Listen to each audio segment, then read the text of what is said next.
ఒక దాడి బంగ్లాదేశ్లో జరగలేదు, హిందువుల పైన జరగలేదు. సమస్త మన విదేశాల్లో ఉన్న మన దేశంలో హిందూ సమాజం పైన దాడి జరిగింది. ఎందుకంటే ఒక యువకుడు ఆయన హిందువుగా పూజ చేసుకునే వాళ్ళు ఇంకా మన ఒక ఆర్గనైజేషన్ పెట్టుకొని అందరు దేశంలో ఉన్న అన్ని అంటే ఒక సమాజం ఉన్నది. ఆ సమాజం అంతా గట్టిగా కావడానికి ఆ ఒక దీపు తవర్ అక్కడ ఉన్న మనిషి ఎవరికి వాళ్ళు కాల్చి చంపేసిండు, మొన్న సజీవంగా దహనం చేసిండు. ఆ విషయంలో చెప్తున్నా, ఆయన ఎవరికి వ్యతిరేకంగా లేకుండే ఆయన మంచిగా చదువుకుంటూ మన పిల్లల్ని ఫ్యామిలీని మొత్తం చూసుకుంటూ ఆయన మంచి సిన్సియర్గా ఉంటున్న ఒక ఫ్యామిలీ నుంచి బయట వచ్చిండు. మధ్యలో ఒక ఆర్గనైజేషన్ పిలిచి ఒక హిందువుల మీద దాడి జరుగుతున్నాయి, ఎట్లా మనం శాంతియుతంగా ఉండాలంటే ఎట్లా రావాలంటే ఒక ప్రోగ్రాంలో కూడా అన్నారు.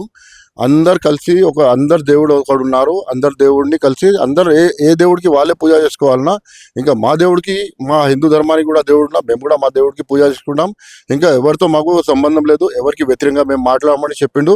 అది పట్టుకొని వాళ్ళు బంగ్లాదేశ్లో ఏం చేసాడంటే మొత్తం ఇస్లామిక్ ఉన్న అంటే ముస్లిమ్స్ మొత్తం అందరు గ్యాదర్ అయిపోయిండు. గ్యాదర్ అయిన తర్వాత ఆయన ఇంటి మీద దాడి చేసిండు.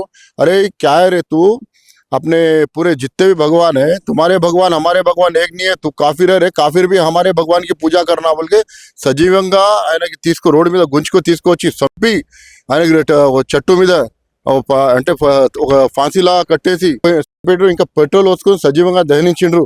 ఆ దహనించడం అంటే మన సమస్త హిందూ సమాజం పైన దాడి చేసినట్ల దానికి మనం అందరం విషయంలో ఉన్న హిందువులు కలిసి ఖండించాలని కోరుతున్నా.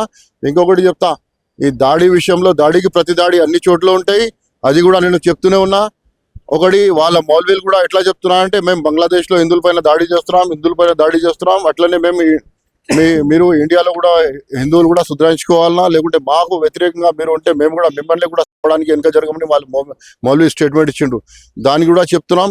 ఇంకా మధ్యలో వాళ్ళకి ఎంకరేజ్ చేసుకోవడానికి ఈ మమతా లాంటి టీఎంసీ పార్టీ ఉన్నది కదా, అటువంటిది పార్టీ రోహింగ్యాలను బంగ్లాదేశ్లో మన దేశంలో వాళ్ళు ఉంచుకొని మన ఎమ్మెల్యేస్ టికెట్లు ఇచ్చి ఆధార్ కార్డులు ఓటర్ ఐడి కార్డులు చేస్తూ మమతా బెనర్జీ వాళ్ళకి ఎంకరేజ్ చేస్తున్నది, ఎంటర్టైన్ చేసుకుంటే యాక్చువల్ చూస్తే మన దేశంలో ఉన్న వాళ్ళు అసలే కానే కాదు, వేరే దేశం ఉన్నది, వేరే మతాల వాళ్ళకి వేరే దేశం ఉన్న వాళ్ళకి మన రాష్ట్రంలో ఆధార్ కార్డు ఇవ్వడం, వాళ్ళకి సిటిజన్షిప్ ఇవ్వడమే తప్పు.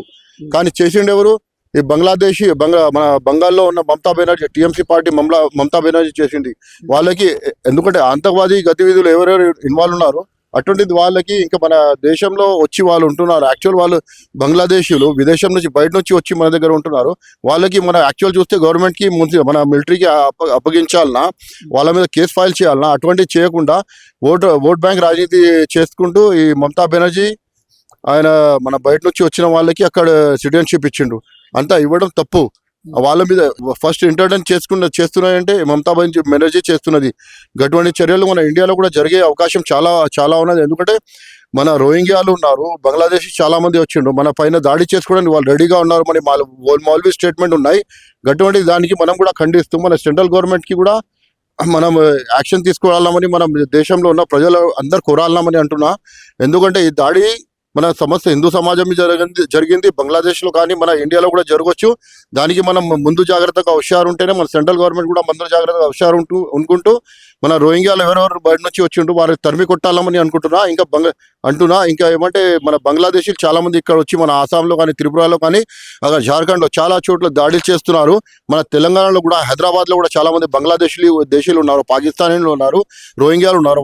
వాళ్ళని కూడా ఇక్కడ తరిమి కొట్టాలని మనకి అంటే యాక్చువల్ చూస్తే గవర్నమెంట్ చూసుకోవాలన్నా, గవర్నమెంట్ వాళ్ళ మీద బ్యాన్ పెట్టాలన్నా, ఎట్లా మన దేశంలో వస్తున్నారు వాళ్ళు ఎట్లా చేస్తున్నారు అంటే ఈ పాకిస్తాన్ ప్రేరితమైన వాళ్ళ యాక్టివిటీ పాల్గొంటున్నారు. ఇక్కడ కూడా మన మీద దాడి చేసుకుంటూ నేనేమంటున్నా అంటే వాళ్ళకి దాడికి ప్రతి దాడి చెప్పాలంటే హిందువులు ఏకంగా కావాలన్నా, ఇంకా మనం కూడా అటువంటి చర్యలు తీసుకోవాలంటే కూడా ఎంతమంది కూడా మన గోరక్షల పైన కూడా దాడి జరిగినది. ఇంకా వాళ్ళతో యాక్చువల్ చూస్తే మనం మ్యాచ్లు ఆడొద్దు, వాళ్ళకి సోషల్లీ టోటల్గా బ్యాన్ చేయాలని అనుకుంటున్నా.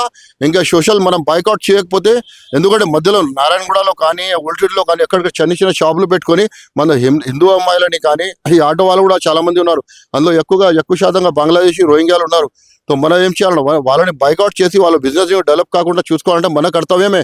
మన హిందువులు కూడా వాళ్ళ దగ్గర పోకుండా చూసుకోవాలన్నా, హిందువులు వాళ్ళ దగ్గర పోయి ఇంకా టూరిజం ప్లేస్ చార్మినార్ అనుకొని మనం ఆడ తిరుగుతున్నాం. ఆడ ఏముంది, మనకి ఏం లేదు. ఆడ బ్యాంగిల్స్ మనకి చాలా చోట్ల దొరుకుతాయి, సామాన్లు చాలా చోట్ల దొరుకుతాయి, అన్ని దొరుకుతాయి మనకి. ఆడనే వచ్చి వాళ్ళ దగ్గరనే కొనాలని ఏం లేదు. మన హిందువుల పైన వాళ్ళే దాడి చేస్తున్నారు. మనం వాళ్ళ దగ్గరనే మనం బిజినెస్ చేసుకొని వాళ్ళని డెవలప్ చేయడానికి మనమే ఒక కారణం. మనం వాళ్ళని సోషల్గా బాయ్కాట్ చేయాలని కోరుతున్నాం. సమస్త హిందూ సమాజం కర్తవ్యం కూడా ఇది. ఓకే. ఇప్పుడు హిందువులు చాలా తక్కువ పర్సెంటేజ్ ఉన్నటువంటి ప్రాంతాలు అయితే చాలా ఉన్నాయి. చాలా దేశాల్లో ఉన్నాయి. మరి అక్కడ ఎట్లుందంటే ఇప్పుడు మన 70% నుంచి 80% ఉన్నటువంటి భారతదేశంలో హిందువుల పర్సెంటేజ్.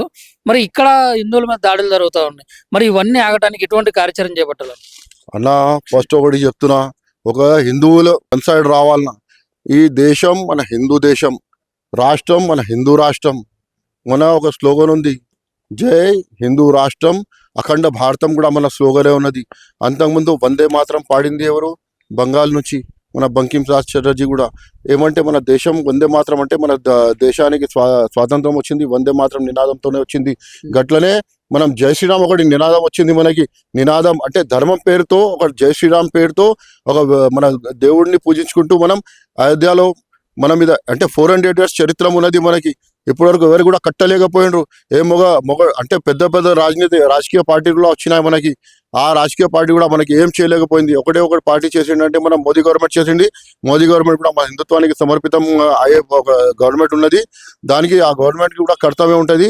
ఇంకొకటి నేను చెప్పేది ఒకటే అన్న, హిందూ ఒక యాక్షన్ టీం లాగా తయారు కావాలన్నా. ఇంకా దాడికి ప్రతి దాడి అంటే వాళ్ళు అటాక్ చేస్తున్నా అంటే మనం కూడా అటాక్ చేయడానికి సిద్ధంగా ఉండాలన్నా. ఎందుకంటే మన వెనుక జరిగితే వాళ్ళు చంపడానికి మనకి ముందుకు వస్తారు. మనం ముందుకు వెళ్తే వాళ్ళు గుమ్మడిగా వస్తున్నారు కదా, వాళ్ళు కూడా మనం కూడా ఏం తక్కువ కాదు. మనం బహుసంఖ్యంగా ఉన్నాం. మనం అందరం గ్యాదర్ కావాలా, కర్తవ్యం ఉన్నది మనకి. వాళ్ళు అల్లా అక్బర్ నారే తక్బీర్ అంటున్నాడే, మనం కూడా జై శ్రీరామ్ అనేసి వాళ్ళ ముందు పోవాలన్నా. ఇంకా వెనుక జరగదు, సావడానికి చంపడానికి ముందుకు ఉండాలన్నా. మనం వాళ్ళు లాఠీలు తీసుకురావాలంటే మనం కూడా తీసుకుపోవడానికి వెనుక జరగదు. మనం కూడా లాఠీ జవాబు లాఠీతోనే ఇవ్వాలని కొడుతున్నా. ఎందుకంటే గట్లా చెప్పకపోతే మనం దెబ్బతింటే మనం వెనక జరిగిపోదాం మన రాజ్యం మీద కూడా. ఎందుకంటే క్రిస్టియన్లకి వేరే రాజ్యం ఉన్నది, ఇస్లామిక్ కంట్రీస్ కూడా చాలా ఉన్నాయి, ముస్లింలకి. మనకి ఒకటే రాష్ట్రం ఉంది, హిందూ రాష్ట్రం. ఆ హిందూ రాష్ట్రంని కాపాడుకోవాలన్నా మన కర్తవ్యం ఉన్నది. దాని గురించి అంటున్నా. ఆ హిందువులు ఏకాగ్ర కావడానికి కారణం ఈ అన్ని ఘటనలు జరుగుతున్నాయి కదా, చూసి కూడా మనం జాగ్రత్త కాకపోతే మనం ఇట్లనే మేల్కొని ఉంటే ఎట్లా ఉంటుంది? ఈ సమయం వచ్చింది, మనకి జాగ్రత్త కావాలన్నా, అందరూ ఒకటి కావాలన్నా.